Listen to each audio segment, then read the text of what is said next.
안녕하세요. 북포인트입니다. 오늘은 에센셜리즘이라는 책을 가지고 왔는데요.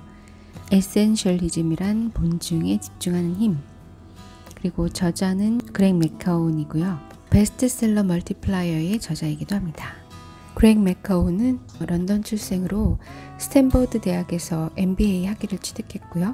2012년 세계 경제포럼 선정 젊은 글로벌 리더로 꼽히기도 했습니다. 그는 하버드 비즈니스 리뷰 블로그와 링크드인에서 가장 영향력 있는 블로거 중 한 명으로 통하는데, 링크드인의 경우 매달 100만 명이 넘는 방문자 조회수를 기록하고 있습니다. 그의 저서로는 팀과 조직의 역량을 최고로 이끌어내는 사람들의 특징을 밝힌 멀티플라이어가 있고요.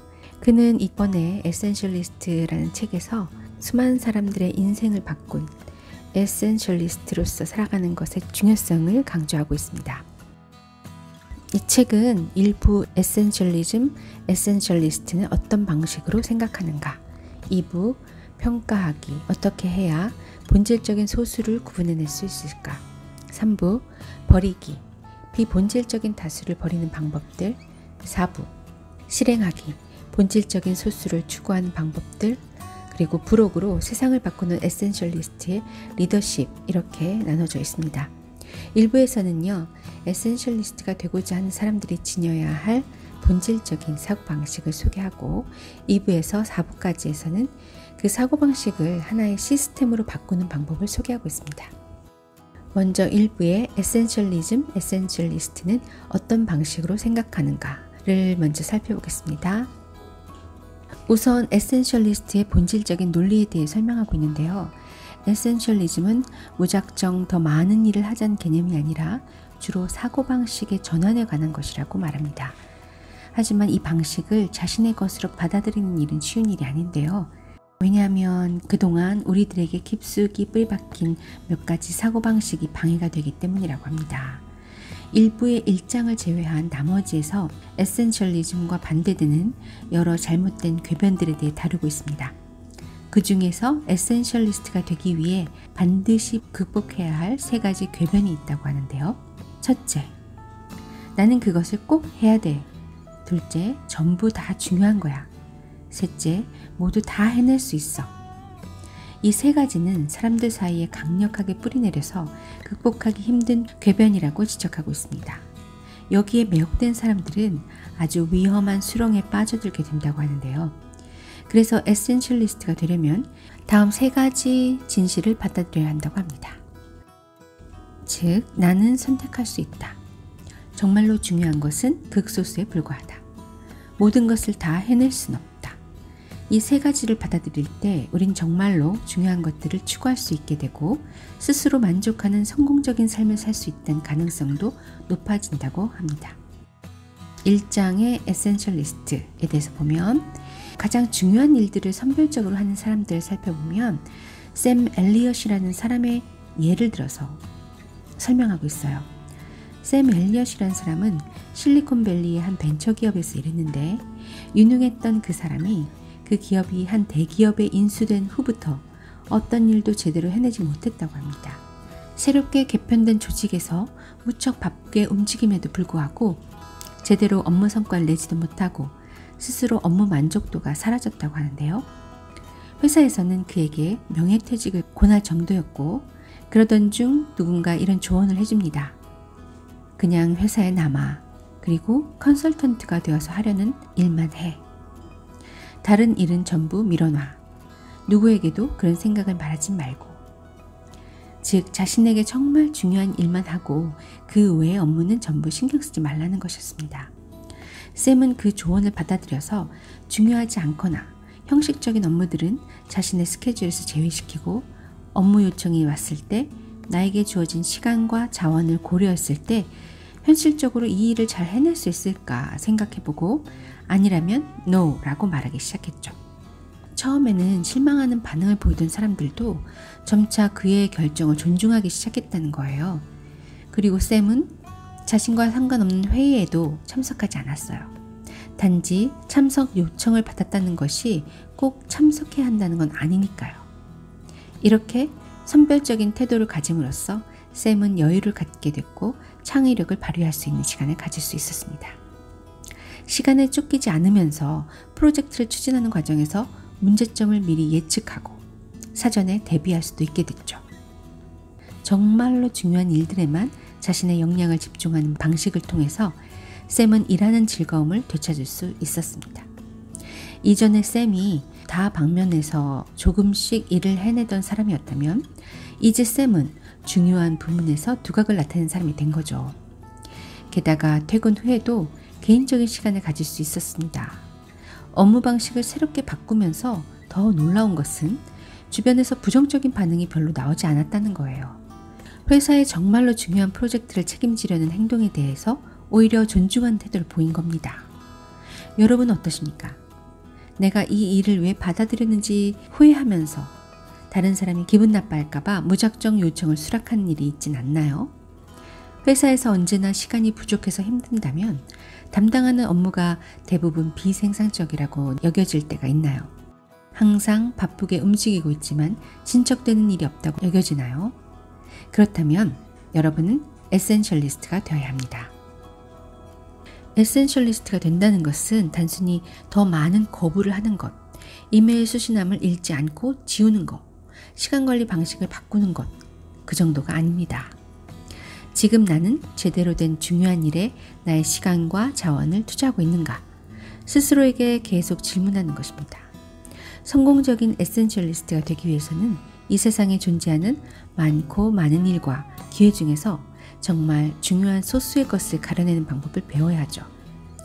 에센셜리스트는 정해진 방식을 수동적으로 따르는 게 아니라 자신에게 가장 옳은 방식을 설계하면서 살아갑니다.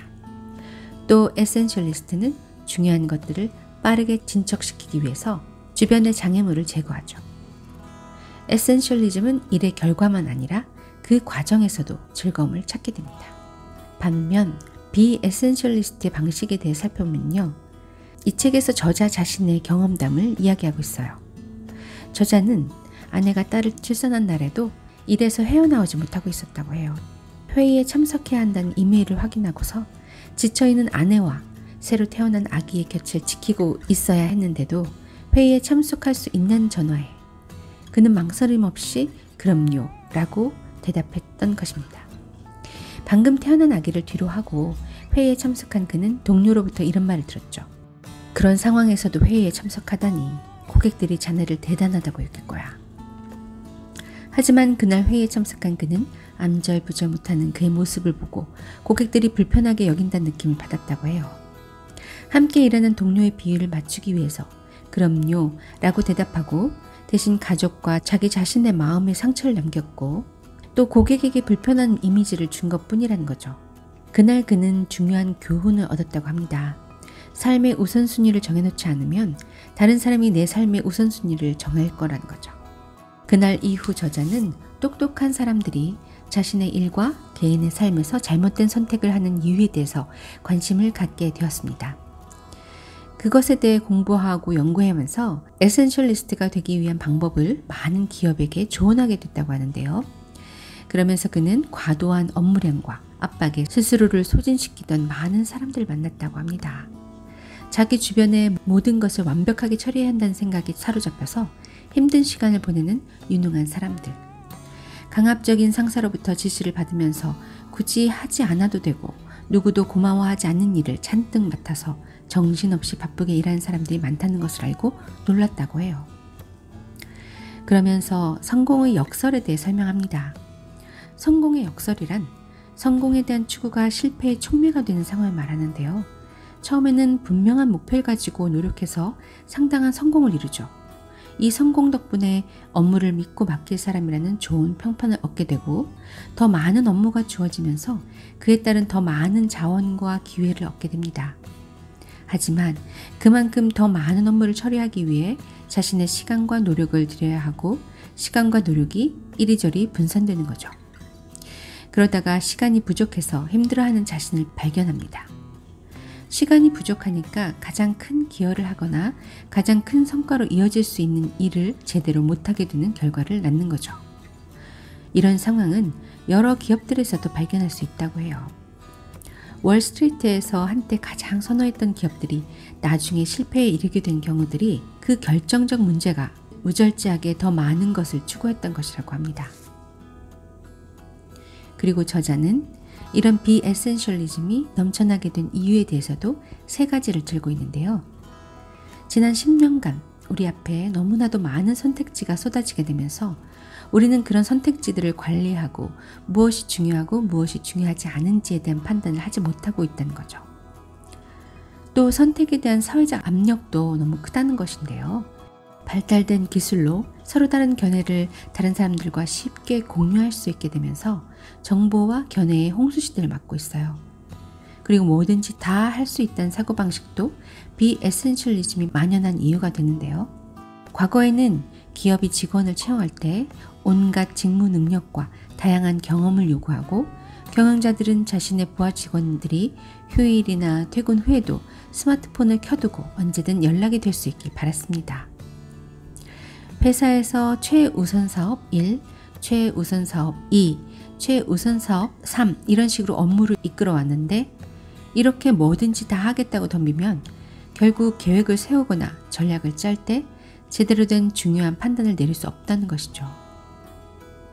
브로니 우이라는 베스트셀러 작가가 한때 임종을 앞둔 중환자를 간호한 일을 했는데요. 그때 그들이 가장 후회하는 것을 적은 책을 냈습니다. 임종을 앞둔 사람들이 가장 많이 후회한 것으로는 다른 사람들이 기대하는 인생이 아니라 용기를 내어 내 자신에게 진실한 인생을 살았어야 했다는 것이었죠. 이런 후회를 남기지 않으려면 상황에 따라 다른 사람의 요청을 거절할 수 있어야 되고 분명한 목적의식을 갖고 신중하게 전략적으로 비핵심적인 것들은 스케줄에서 지워나가야 한다는 것입니다. 시간 낭비 요소들을 지우는 것은 물론이고 좋은 기회로 여겨지는 것들도 지울 수 있어야 한다는 겁니다. 외부 압력에 굴복해서 이리저리 끌려다니는 게 아니라 오직 핵심적인 것에 노력과 시간을 집중할 필요가 있다고 말하죠. 예를 들어서 에센셜리스트들은 옷장을 정리할 때 이런 방식으로 한다고 합니다. 입지 않았던 옷들 때문에 입어야 할 옷들을 꺼내기 힘든 옷장. 이 옷장을 체계적으로 정리할 수 있는 방법은 우선 옷에 대한 평가예요. 앞으로 내가 이 옷을 입을 가능성이 있는지 이걸 질문하지 말고 이 옷을 많이 좋아하는지, 이 옷을 입으면 멋져 보일지, 이 옷을 자주 입을지에 대해 엄격하게 질문해야 한다는 겁니다. 이 질문에 아니다 라고 한다면 일단 버려야 할 옷으로 분류하고요. 마찬가지로 이 일에 내가 추구하는 목표의 최고 수준의 기여를 할까? 라는 질문을 해보고 아니다 라고 하면 거부해야 합니다. 둘째는 버리기입니다. 옷장에 있는 옷을 버리면 안 되는 것과 버려도 되는 것으로 나눴더라도 버려도 되는 것을 정말로 버리기는 쉽지 않습니다. 이때 내가 이런 것과 똑같은 중고 물건을 구입한다면 얼마를 지불할까? 라는 질문을 해보면 버리는 게 아깝지 않을 수 있다고 합니다. 셋째, 버려도 되는 옷을 담을 커다란 가방을 준비하고 버리는 옷을 받아주는 중고품 가게의 위치를 체크해둘 필요가 있다고 하죠. 이 책은 인생의 옷장을 정리하는 법을 알려주는 책이라고도 말합니다. 인생의 옷장은 1년에 한 번 정리하는 게 아니라 일이 주어질 때마다 그것을 받아들일지 거부할지를 판단하고 수시로 정리해야 한다고 말합니다. 그 과정에서 수많은 괜찮아 보이는 일들을 정리하고 더 적은 수의 더 좋은 일들을 추려낼 수 있어야 제한된 우리 인생의 시간 속에서 더욱 효율적으로 최대한의 성과를 이뤄낼 수 있다고 말합니다. 다시 정리하자면 에센셜리스트가 되는 가장 기본적인 과정은 첫째, 스스로 선택해야 되고 구분할 줄 알아야 되고 가장 중요한 것을 골라내야 한다는 것입니다. 모든 것을 다 제대로 할 수는 없다는 사실을 받아들이는 것이 에센셜리스트가 되는 첫걸음이라고 하는데요.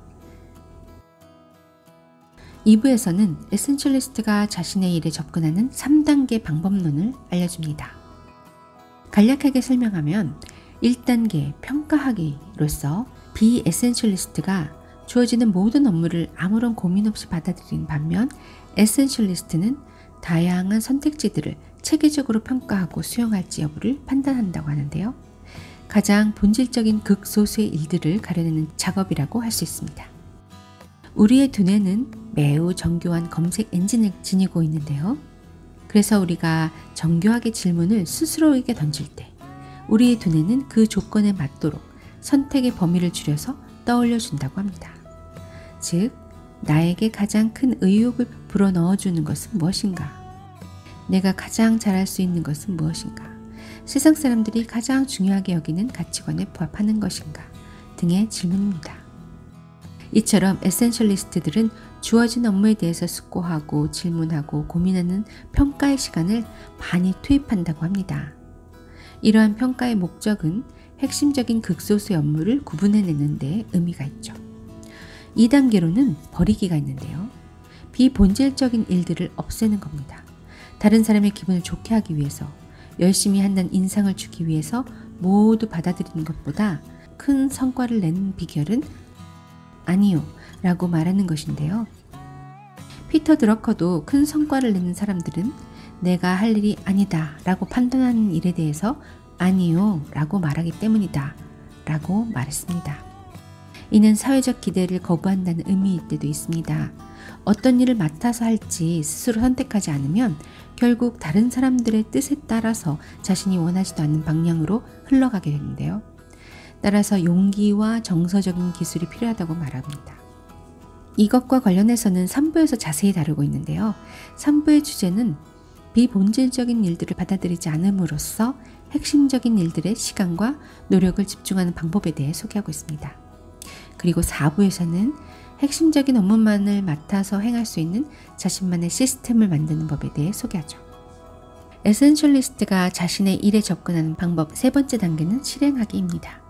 장애물을 없애도 최대한 효율적으로 목표에 도달하는 방법인데요. 에센셜리스트는 무작정 노력하는 게 아니라 비본질적인 일들을 없앰으로써 자신만의 시스템을 사용해서 계속해서 순환되도록 해야 합니다. 저자는 오늘날은 더 적게 하지만 더 좋게라는 원칙이 요구되는 시대라고 말하고 있는데요. 학교가 관료적이고 형식적인 업무를 없애고 지역사회가 필요로 하는 중요한 것을 추진한다면, 학생들에게 학습량을 줄여주고 자신의 장래를 위해 무엇을 해야 할지 고민할 수 있는 시간을 더 준다면 졸업 후 아무 생각 없이 대학을 진학한 학생들이 줄어들지 않을까요?